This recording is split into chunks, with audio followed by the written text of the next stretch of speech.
मैंने फ्राइड मोमो की रेसिपी बताई, तंदूरी मोमो की रेसिपी बताई, स्टीम मोमो की रेसिपी बताई, पर हाँ कभी मैंने कुरकुरे मोमो की रेसिपी नहीं बताई। और इसके लिए ले लिया मैंने 2 कप भर के मैदा, 1 चम्मच नमक। मैदा और नमक को पहले तो मिला लो, फिर इसमें डाल दो पानी। पानी धीरे धीरे करके डालना, और पानी डालकर अब इसे गूँथ भी लो। और फिर मोमो का आटा गूँथने के बाद अब काट लेना है सब्जियाँ। तो देखो सब्जियों में तो वैसे बहुत सारी सब्जियाँ जाएंगी, कुछ मैं आपको अभी बता देता हूँ। जिसके लिए ले लिया है मैंने पत्ता गोभी। पत्ता गोभी को एकदम बारीक बारीक काट लिया है। फिर ले लिया गाजर भी, और गाजर को भी बारीक बारीक ही काट लो। वैसे मोमो में जितनी सब्जियाँ जाएंगी सबको बारीक ही काटना है। फिर देखो मैंने बारीक कटा हुआ प्याज भी ले लिया है, बारीक कटा हुआ धनिया, और 1 चम्मच भर के बारीक बारीक कटा हुआ लहसुन, 1 चम्मच बारीक बारीक कटा हुआ अदरक। नमक भी लगभग मैं 1 चम्मच ही डाल दे रहा हूँ, 1 चम्मच भर के काली मिर्च पाउडर। और फिर इसे मिला लो। तो देखो ये थी मोमो के अंदर वाली फिलिंग। फिर फिलिंग तैयार करने के बाद अब इसकी लोई को अलग कर लेंगे। तो देखो पूरी के ही साइज़ का लोई बनाना है। फिर इसके बाद अब बना लो पेड़ा। और फिर पेड़ा ही बनाने के बाद अब इसे बेल लो। तो जैसे पूरी बेलते ना, बस उसी साइज़ का इसे बेलना है।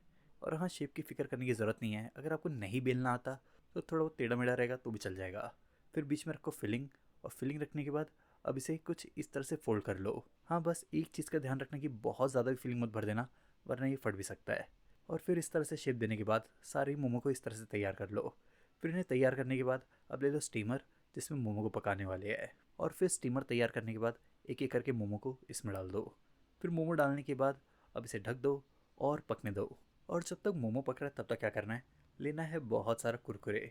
कुरकुरे को मिक्सी में डालकर इसे अच्छी तरह से घुमाकर इसका बना लो पाउडर। फिर इसके बाद अब मोमो को भी चेक कर लो। और जब मोमो अच्छी तरह से पक जाए तब इसे निकाल कर ठंडा करके ले लो। आधा कप मैदा, आधा कप कॉर्नफ्लावर, आधा चम्मच किचन किंग, और आधा चम्मच मैं चाट मसाला भी डाल दे रहा हूँ। और इसमें डाल दो थोड़ा सा नमक भी, लगभग आधा चम्मच ही डाला है, और आधा चम्मच कश्मीरी लाल मिर्च पाउडर। पहले तो इतनी चीज़ों को अच्छी तरह से मिला लो। फिर इन्हें मिलाने के बाद अब इसमें डाल दो थोड़ा थोड़ा करके पानी। और पानी डालने के बाद अब इसका एक गाढ़ा सा मिक्सचर तैयार करना है। तो देखो कुरकुरे की कोटिंग करने के लिए सबसे पहले इसकी कोटिंग करनी पड़ेगी। फिर इसकी कोटिंग करने के बाद अब डाल दो इसे सीधा कुरकुरे के पाउडर में। और कुरकुरे के पाउडर में भी इसे अच्छी तरह से लपेट लो। फिर इसे लपेटने के बाद अब डाल दो इसे सीधा गरम गरम तेल में भी। फिर एक एक करके तेल में इसे डालने के बाद पहले तो इसे थोड़ी देर फ्राई होने दो। और जब ये थोड़ी देर फ्राई हो जाए तब इसे हल्का फुल्का अलट पलट लो। और इसके बाद जब इसका कलर कुछ इस तरह का हो जाए तब आप इसे निकाल सकते हो।